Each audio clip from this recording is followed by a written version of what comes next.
Imagine you have a big guard dog to keep an eye on your home, and you depend on the dog to keep your family safe in a tough neighborhood. That dog? Now imagine the dog disappears for 4 days. Would you notice? If the answer is yes, then you're normal. If the answer is no, you're Joe Biden. Because how the hell did he not know his Secretary of Defense was missing for 4 full days? I mean, it's not like he's Hunter on a crack binge, only showing up to ask for more cash for meth and antibiotics. This is the Secretary of damn Defense.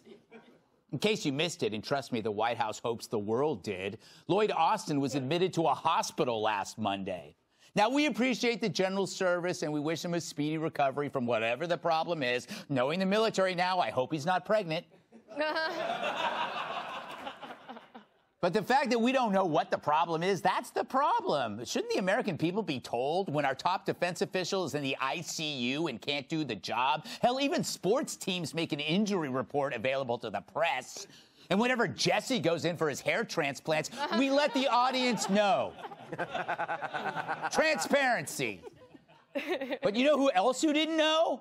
Austin's own second-in-command who was on vacation in Puerto Rico. Neither did Austin's chief of staff who was out on sick leave. Neither did the Secretary of State Antony Blinken, and neither did National Security Advisor Jake, the Middle East is quiet, Sullivan. Yeah. What a lineup. Someone should put all their faces on milk cartons. Thank you. Hell, Brian Kilmeade book signings get better attendance. But I guess Defense Secretary really is a dream job, since apparently you can do it while you're unconscious. It wasn't until Thursday that Sullivan finally found out and called the press. And where was Joe? Don't ask him unless he has it written on a note card. So to sum up, as the United States entered 2024 while funding 2 wars, our top defense officials were either MIA or out of the loop. Meanwhile, our president was practicing how to say insurrectionist without swallowing his dentures. So this is unacceptable. America's in a tough neighborhood these days, and it's called planet Earth. We got Iran and its proxies attacking our shipping, the Chinese buzzing our planes, and a southern border that leaks more than the president in the middle of the night. We're past the point where we can pretend there isn't something wrong with Gramps. We need to get his car keys and the nuclear football. And find out who the hell is actually running this country, because it ain't Joe. And Jill is too busy doubling as a seeing eye dog.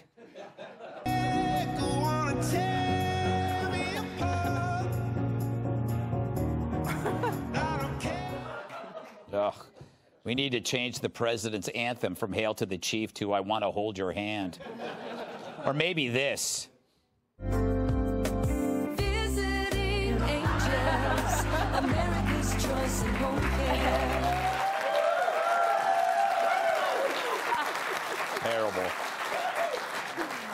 Fact is, the man's not coming to work. There's more white space on his schedule than a pair of Chris Christie's Fruit of the Looms. Meanwhile, Biden was fulfilling his New Year's resolution to get work on that tan. Maybe he was trying to look like Austin and hope no one would notice. This... Was that too far? Or not far enough? This as the Ukrainian military hits a base in Crimea and the Russians responded with missiles they got from a North Korea yard sale.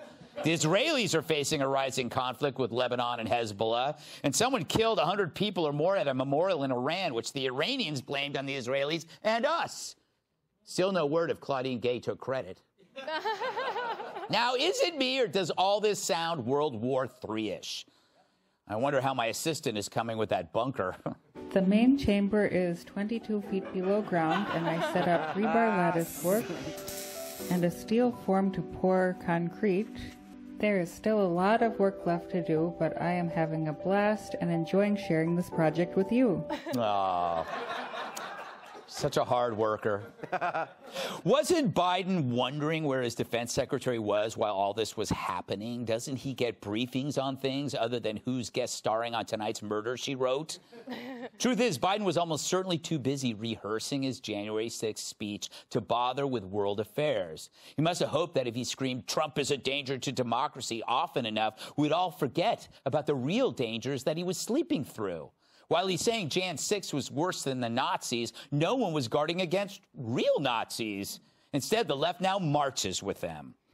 So now, fresh off his latest vacay, the president demands a deal. He wants Republicans to give him a blank check for Ukraine and Gaza before he'll even try to harden a southern border that's less secure than Pelosi in a bathing suit.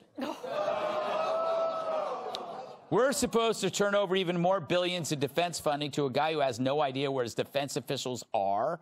That's like giving Lizzo to the Donner Party. Now, there's nothing new here. You just need that thing the administration fears most, a memory. Remember when Mayor Pete took over as transportation secretary in the middle of COVID and a major supply chain crisis? His first move was to take paternity leave and left no one else in charge. It took 2 months before anyone realized he was even missing. I had to wait 3 months for my giraffe meet. And I think Pete's back, but how can you tell? Oh, yeah, doors are flying off airplanes. But thank God, at least my strapless dresses have stopped disappearing. Then remember this past July when Senate Republicans asked to set up a committee to track our funding to Ukraine?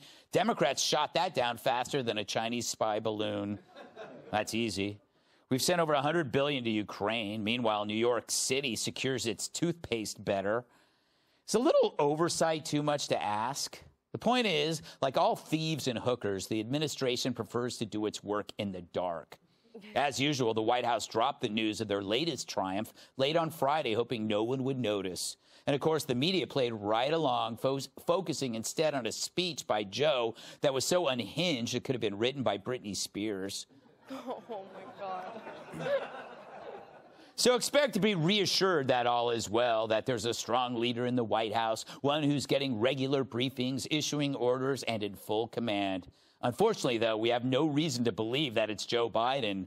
For all we know, it could be the Easter Bunny, which, sad to say, would be an upgrade.